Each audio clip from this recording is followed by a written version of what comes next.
Hello, I'm Dr. Gloria Horsley. And I'm her daughter, Dr. Heidi Horsley.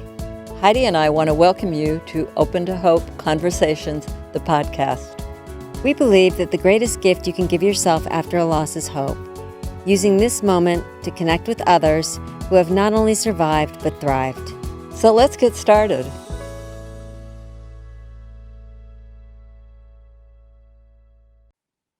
Welcome to the Open to Hope Show. I am your host, Dr. Heidi Horsley, and I'm here today with my guest, Dr. Joshua Black. And we are going to be talking today with Joshua about the power of grief dreams.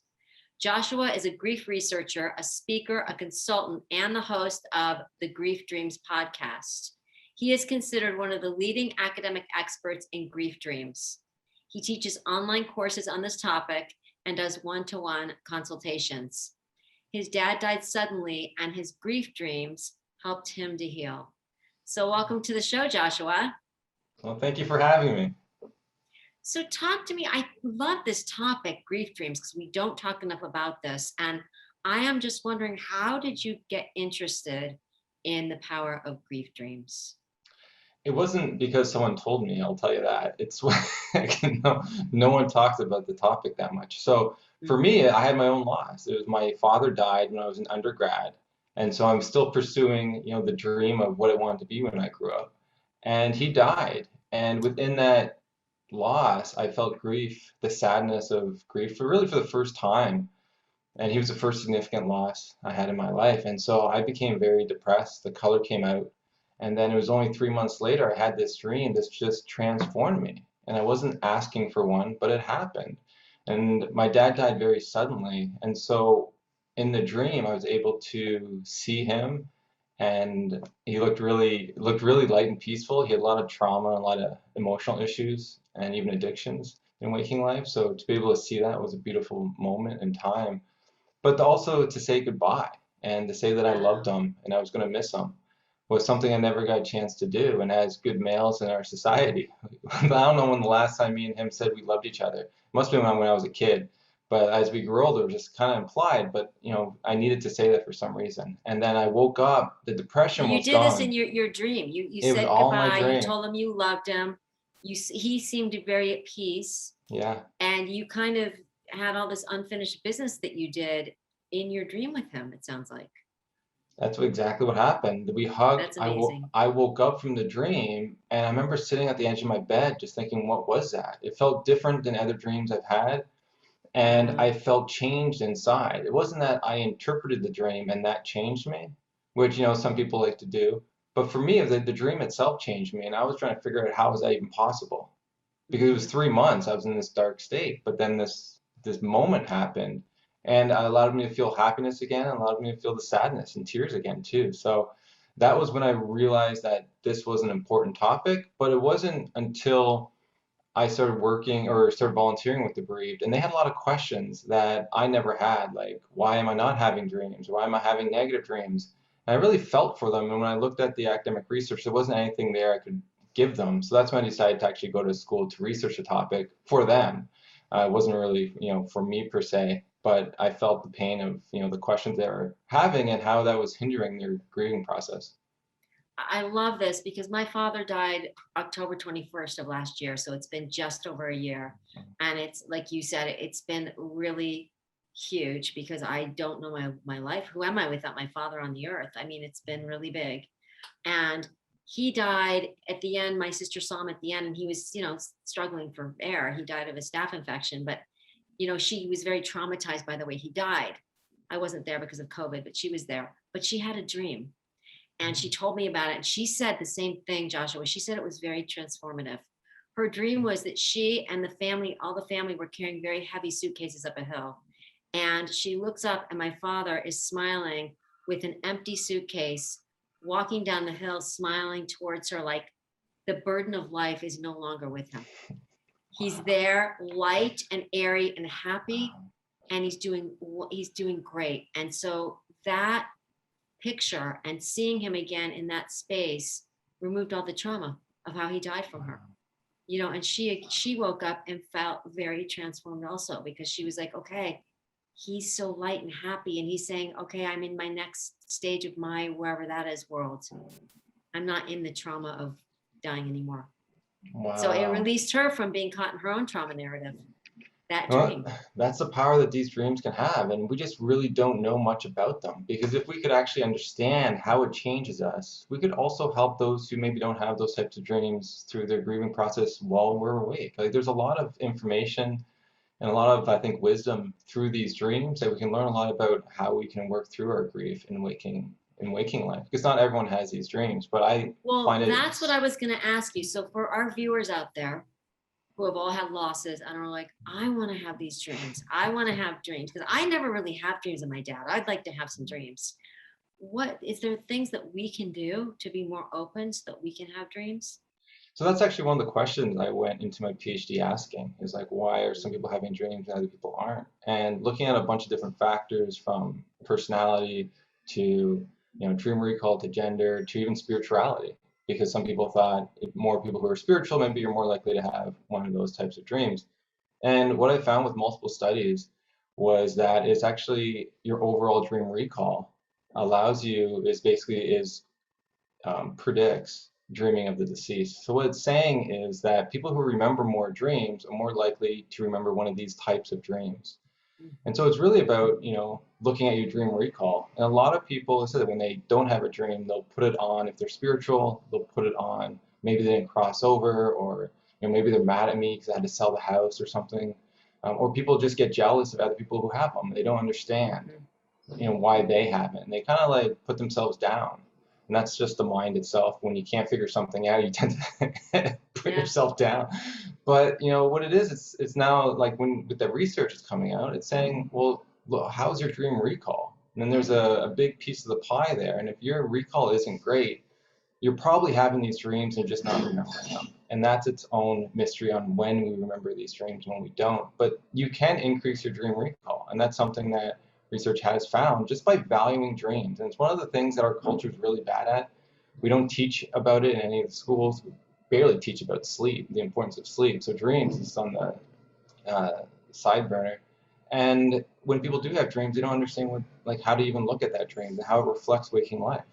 And so what you can do is you can write down your dreams. And that actually has shown to actually increase the number of dreams that you're going to get. But if you're grieving, the interesting thing is you're probably going to have more negative dreams, because what we know about dreams in general is that they reflect our waking life. And when you look at the research, your mood has a huge indication on what kind of content you're going to have. So in general, people on average, they have 1 or 2 dreams a week, and on average, those are going to be negative. People are going to bed stressed all the time. That's just how it is. Yeah. And after trauma, you have even more consistently negative dreams. And so we would expect, when we're dreaming, when we're grieving, we're going to have a lot of negative dreams too. And so what was interesting though is when you look at what dreams people have of the deceased, they tend to be more positive than negative. So it actually goes against typical dream research. There's something special going on here that we just need to know more about. I love this. So if people are having negative dreams of maybe the traumatic way that their loved ones died, is there anything that they can do, or over time will that change? So it's 2 things. So as you work through your grief, those will change. And Okay. it seems like it does change to something more positive as we move forward and deal with some of those waking life issues. And so those dreams can actually be a sign of what we're trying to process in our grief. We don't know as much as we think we do in waking life. And so we may think Yeah. we're further than we are, but these dreams are saying, no, like we haven't dealt with this guilt or this kind of trauma yet. And we need to sort of talk about it with someone. And so that's one thing. But the other thing you can do is if you're having nightmares, there's a simple technique called dream rescripting. And so what this is you take whatever that dream is and you change it to a dream you want that would be more comforting for you. And just by doing that, what's interesting is research has shown it decreases the frequency of having those types of dreams, but also the distress if you ever have one of those types of dreams again.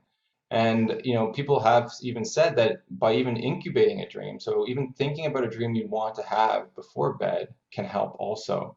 And I haven't done the research with that, but I would think that it probably has some strength. The dream incubation has been something people have done for years, but with the deceased, it hasn't been looked at. The dream rescripting, that is really interesting to me, and I know to our viewers, because a lot of us have had situations where someone in our lives may have died traumatically. And in my case, my brother was 17 and he died in a very traumatic car accident, he and my cousin. The car they were driving in blew up. And so I, for a long time, had very traumatic dreams about how he died. Now, how would I rescript that? I mean, what does that look like to do that? Because I love the idea of doing that, because you get caught in this trauma narrative in your dreams and you want to get out of it. I don't want to have those dreams. How would I do that? Well, there's different ways that you can go about it. Sometimes people Okay. find it very challenging, and just changing the color of the car or the atmosphere itself would be enough to sometimes change the dream from occurring. But it'd be like sometimes it's just bringing in a support character as you go through that event, or you continue on the event and you see your brother healthy and happy, like kind of like the dream that your sister had. And it's still, you're not denying the loss, you're just providing support as you go through that dream to make it more comforting and positive. So there's a lot of different techniques. It also works for children too. But yeah, that's one of the things other people have said. They just sort of, when they wake up, they think of that dream that they want to have, and that helps also. But what's interesting with dreams is that your waking life impacts your dreams, but your dreams also impact your waking life. And so there has been some case studies that show when people who are traumatized and have those repeated kind of dreams, when they do that technique, their trauma changes, which is very fascinating. So it actually propels people forward in waking life to be able to work through things a little differently, because as I said, like the mind seems like it's stuck a little bit. I like this. And I like the idea of setting an intention about what you want to dream about, Mhm. or about visiting someone in dream time, and before you go to bed, so that maybe that can happen.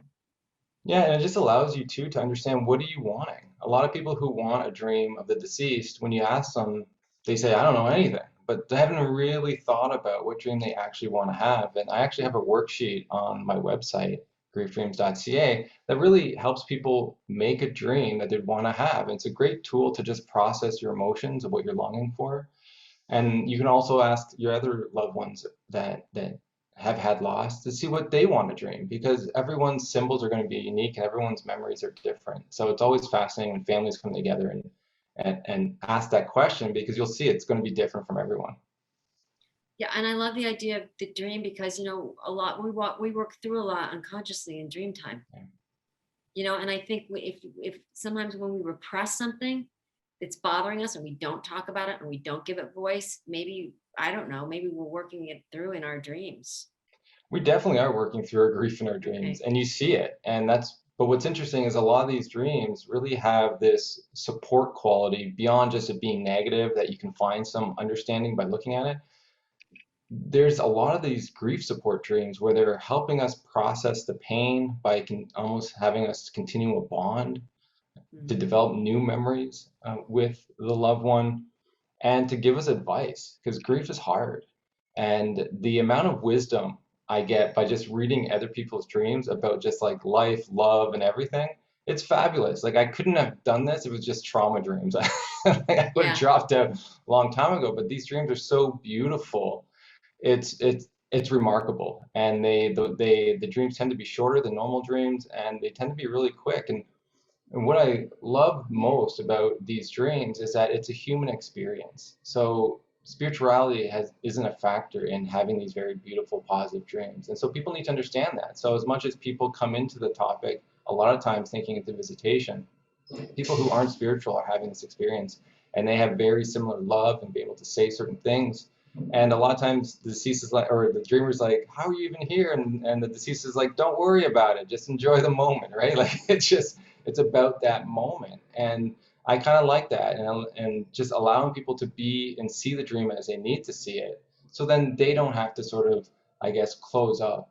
And I think that's the issue with this topic, is a lot of people don't know how to talk about it, and when they do talk about it, they kind of push people in ways that they don't want to share. And so by just keeping an open space, people have very beautiful dreams that they're willing to talk about.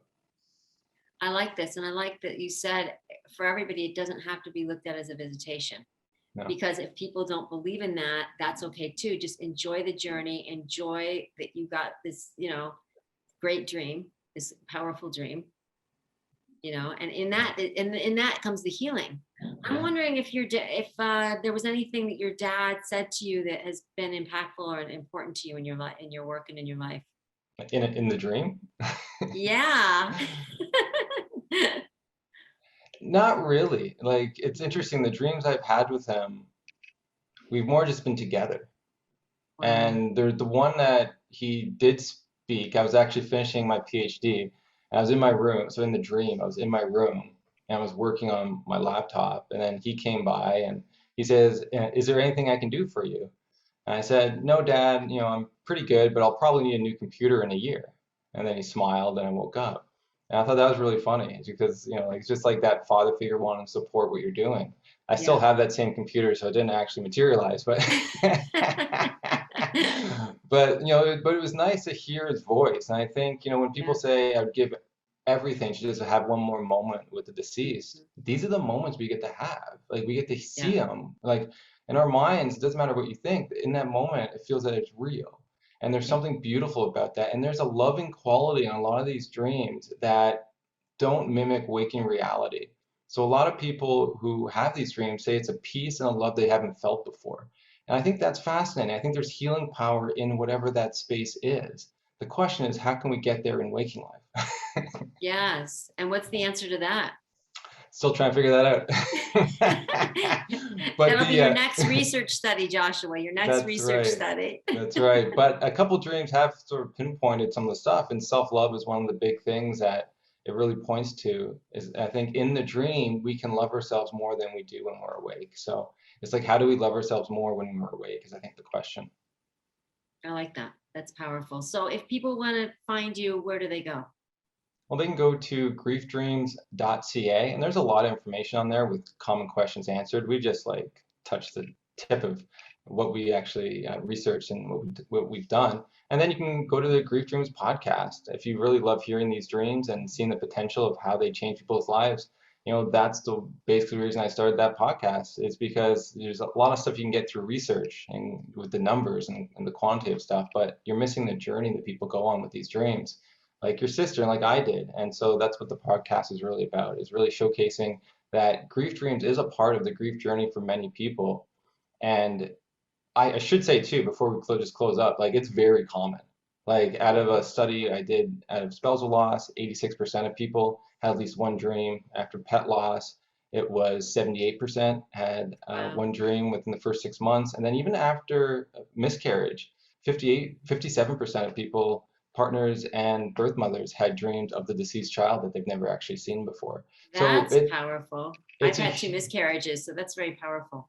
It is, and it really showcases these dreams within the grieving process, but it just shows that it should be a common conversation in all support groups and in thanatology training, which is not at this point. And so hopefully people can read the research and realize it is an important topic that we do need to talk about. Absolutely. And I love your website, so give it to us one more time. So it's griefdreams.ca. Griefdreams.ca. I was on it this morning. You have a video on it. You have a lot of information on it. Like you said, you had a lot of questions that people ask. It was great. It's a great go-to for anyone out there that wants to learn more about dreams, how to have them, how to, because once you have them, it helps your healing journey, and it helps us to find hope again, as you've shown us, Joshua. Thank you so much today for all that you're doing and for building awareness about grief dreams and how they can help us heal and find hope again. Well, thank you for having me and willing to have me on to share and raise awareness. I always appreciate that. Well, thank you. And if you would like to see more shows like this, please go to opentohope.com. And thank you for joining us today. And as we always say, if you've lost hope, please lean on mine and Joshua's until you found your own. Thank you. I'm Dr. Heidi Horsley. You have been listening to Open to Hope, the podcast. You can follow Open to Hope on Facebook, Instagram, and Twitter. To learn more, visit us at opentohope.com and go to Apple Podcasts to subscribe. I'm Dr. Gloria Horsley. Join us again next week for another Open to Hope conversation, where we invite you to lean on our hope until you find your own.